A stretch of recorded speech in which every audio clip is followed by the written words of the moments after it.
क्या वैश्विक राजनीति का केंद्र अब वॉशिंगटन और ब्रुसेल से खिसक कर ये नई दिल्ली की तरफ बढ़ रहा है? क्या दुनिया बहुत जल्द एक नया वर्ल्ड ऑर्डर यानी नई वैश्विक व्यवस्था देखने वाली है? ये सवाल इसलिए बड़े हैं क्योंकि आगामी सितंबर महीने में भारत की राजधानी दिल्ली उस महामंच की गवाह बनने जा रही है जिसकी धमक से महाशक्तियों के गलियारों में खलबली मचना तय है। नमस्कार, मैं आशुतोष जोशी और आप देख रहे हैं न्यूज़ 18। हम बात कर रहे हैं नई दिल्ली में होने वाले ब्रिक्स शिखर सम्मेलन की। इस बार का ये समिट सिर्फ एक कूटनीतिक बैठक नहीं बल्कि वैश्विक भू राजनीति को एक नया मोड़ देने वाला टर्निंग पॉइंट साबित हो सकती है। जब पश्चिम एशिया के तनाव और बदलती वैश्विक परिस्थितियों के बीच प्रधानमंत्री नरेंद्र मोदी, रूसी राष्ट्रपति व्लादिमीर पुतिन और चीनी राष्ट्रपति शी जिनपिंग की त्रिमूर्ति एक साथ खड़ी होगी तो दुनिया को एक बहुत साफ और मजबूत संदेश जाएगा। रूसी राष्ट्रपति व्लादिमीर पुतिन का भारत दौरा पहले ही कंफर्म हो चुका है और खुद रूसी अधिकारियों ने इस बात पर मुहर लगा दी है कि वो सितंबर में दिल्ली आ रहे हैं। लेकिन कूटनीतिक गलियारों में सबसे बड़ी सुगबुगाहट और हलचल चीनी राष्ट्रपति शी जिनपिंग की संभावित उपस्थिति को लेकर है।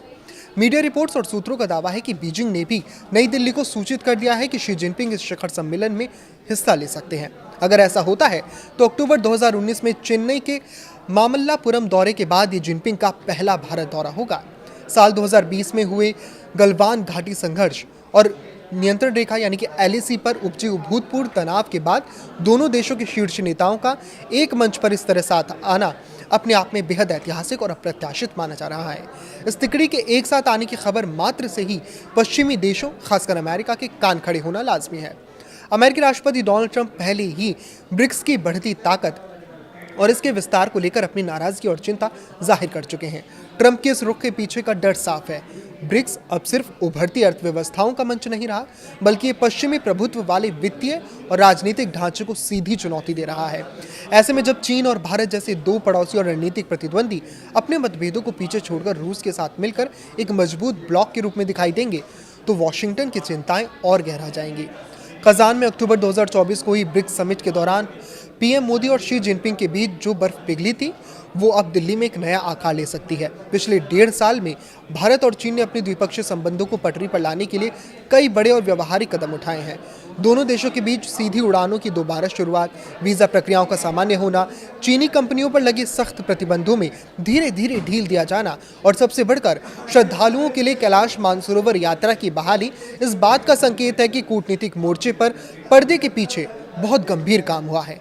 हालांकि हमें इस जमीनी हकीकत को भी नहीं भूलना चाहिए कि एलएसी पर अब भी दोनों तरफ से 50,000 से ज़्यादा सैनिक तैनात हैं। तनाव कम करने और सैनिकों की पूरी तरह से वापसी की प्रक्रिया अभी जारी है। लेकिन पिछले दिनों हुई ब्रिक्स विदेश मंत्रियों की बैठक ने चीनी राष्ट्रपति के इस ऐतिहासिक भारत दौरे की स्क्रिप्ट को बेहद सलीके से लिख दिया है। नई दिल्ली में होने जा रहा ये ब्रिक्स सम्मेलन सिर्फ भारत की बढ़ती हुई कूटनीतिक साख का प्रमाण नहीं है बल्कि ये इस बात का भी प्रतीक है कि मल्टीपोलर वर्ल्ड ऑर्डर की शुरुआत हो चुकी है। समाज और वैश्विक व्यवस्था पर इसका प्रभाव दीर्घकालिक होगा यानी लंबे वक्त तक के लिए होगा। ये संदेश जाएगा कि अब वैश्विक फैसले सिर्फ कुछ पश्चिमी देशों के बंद कमरों में नहीं बल्कि नई दिल्ली जैसे मंचों पर तय होंगे। भारत के लिए एक बेहद नाजुक और चुनौतीपूर्ण संतुलन साधने का दौर है जहां उसे एक तरफ अमेरिका, पश्चिमी देशों और अपने साथ रणनीतिक संबंधों को बचाए रखना जरूरी है तो दूसरी तरफ चीन और रूस के साथ मिलकर वैश्विक संतुलन को भी बनाए रखना है। अगर ये समिट पूरी तरह सफल रहता है तो ये न केवल भारत और चीन के लिए सीमा विवाद को हमेशा के लिए सुलझाने का मार्ग प्रशस्त करेगा बल्कि आने वाली सदियों के लिए एशिया की ताकत का लोहा पूरी दुनिया को मनवा देगा। इस पर आपकी क्या राय है हमें कमेंट करके जरूर बताएं। लाइक करें, शेयर करें और इसी तरह जुड़े रहें। नमस्कार।